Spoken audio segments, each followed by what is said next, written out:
Namaga po, mabuo tayo na. Troop commanders, kindly give your men tigas pahinga.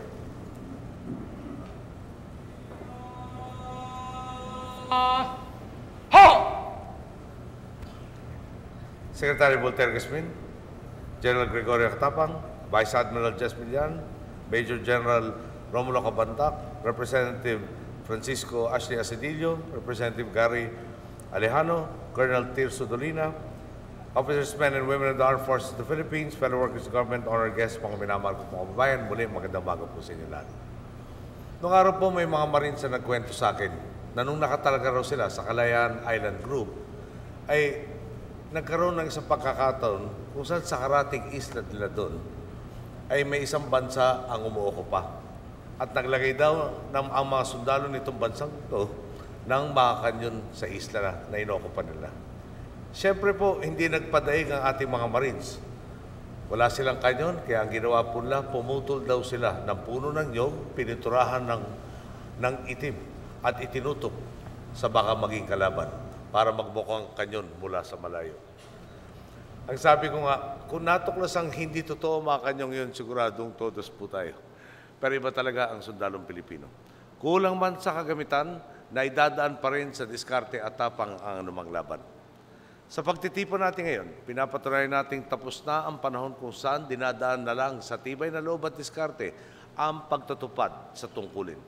Tunay ng kinakalinga ng Estado ang mga kawal ng bayan. Sa ilalim ng ating AFP Capability Upgrade Program, tinatapatan natin ng modernong kagamitan ang inyong husay at tapang. Ang pag-aabot natin ng M4 Caliber 5.56 assault rifle sa ating uniformadong hanay ay sumusimbolo lamang sa 50,629 assault rifles na ipapamahagi sa ating sandataan lakas. Nitong Hulyo nga po, 27,300 na ang na-deliver po sa atin at ang nalalabi pang 23,329 ay mai-deliver sa darating na Disyembre. Unang kalabit pa lang din ito sa malawakan nating inisyatiba para bigyan lakas ang ating uniformadong hanay. Doble kayod pa rin tayo upang tuloy-tuloy ang inyong pagunlad. Ang maganda pa nga, dahil sa patas na bidding, nakuha natin ang mga bagong baril na ito sa dihamak na mas murang halaga. Sabi po ng BAC, ang dapat sana'y 63,000 piso kada unit na dihamak na mas mura sa dinatan nating preso nung tayo nag-umpisa manungkulan, nakuha na lamang natin sa 38,402 piso at 13 sentimo. Kada isa po yan. Kung susumahin sa approved budget na 3.19 billion pesos, nabili natin ito sa presyong 1.94 billion pesos. Ang savings natin umabot sa 1.2 billion pesos. Gamit ang bahagi ng dagdag pondo na ito, nakapag-procure ang ating Department of National Defense ng dagdag pang 12,657 units ng assault rifles para sa Philippine Army na nagkakahalagang 486 milyong piso.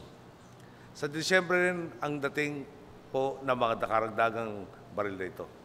Tingnan po nyo, nakabili na tayo ng mga dekalibreng baril, nakatipid pa tayo ng pera, ang resulta, higit pa natin mabibigyan lakas ang inyong puwersa. Talagang nagagalak po ako sa makasaysayang tagumpay natin ito. Naalala ko po kasi, sa isang video na napanood ko nung ako po'y nasa legislatura pa, mayroong balikatan exercise kung saan winiwisikan ng langis na WD-40 yung front sight ng armas ng ating kasundaluhan. Ano bang ibig sabihin nito? Yung kasing WD-40 na langis ay isang penetrating oil at ginagamit para sa armas na nangangalawang na at pilit pang pinapagana. Ayaw na pong gumalaw yung mga sight kaya kailangan meron WD-40. Talagang awang-awa ko po sa kasundaluhan natin at sa iba pa nating uniformadong hanay. Ultimo langis na gagamitin para mapagana ang luma ng kagamitan, kailangan pa nating limusin mula sa ating mga kalyado. Kaya nga po, sa maayos na pamamahala, tinutugunan na natin ang mga suliraning tulad nito. Kitang-kita po ang mga prueba sa makabuluhang pagbabagong hatid ng tuwid dadaan. Kayo mismo mga uniformadong kawal, nasasakyan, nahahawakan at napapakinabangan na ang mga ito. Mga bagong helicopter, mga barko, mga sasakyan at iba pang mga dekalidad na kagamitan. Natutulong sa mas maigi ninyong pagsisilbi sa sambayanan. Wala pong bogus dito, walang kuro-kuro at walang imbento. Lahat konkretong pagbabago. Nagmula ito sa malikhain at masinop na pangangasiwa ng pamahalaan sa kaban ng bayan.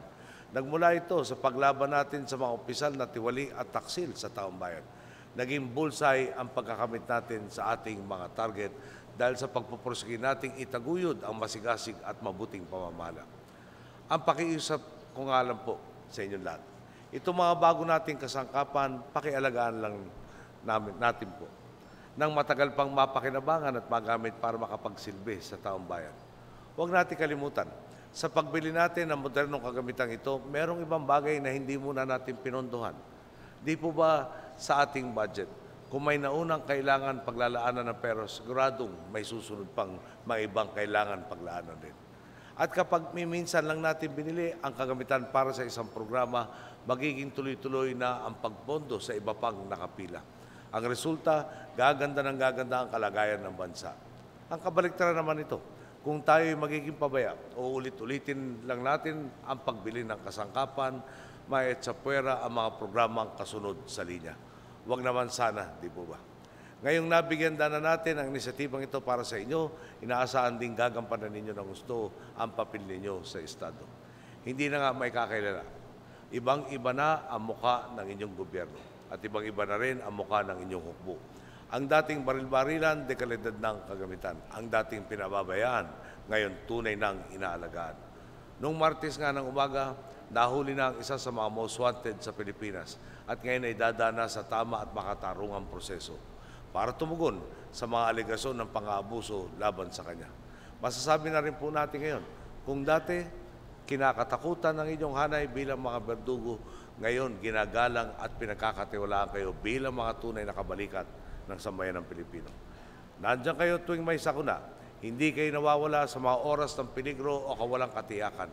Kayo ang nagsisiguro na nakakatulong ng mahimbing ang ating mga komunidad. Gayun din, pinapatunayan ninyo kapag kasangga natin ang sambayan ng Pilipino, walang imposibleng gawain. Sa halip na sumali sa gulo, sila pa mismo ang mag-aangat sa kapwa at sa ating lahat. Narito na nga tayo sa panahon kung saan isa-isa na natin natutupad ang matatayong nating pangarap para sa bansa. Hinihimo ko kayo, samantalahin nawa natin ang bawat sandaling ito. Kumapit lang tayo sa katwiran, itutok ang bawat pagkakataon para makapaglingkod ng marangal at mabuti sa ating mga boss ang taong bayan. At pihado po, tuluyan na natin mararating ang Pilipinas na matagal na nating inaasam. Maraming salamat po. Magandang umaga po sa inyo lahat. Thank you very much, His Excellency Benigno S. Aquino III.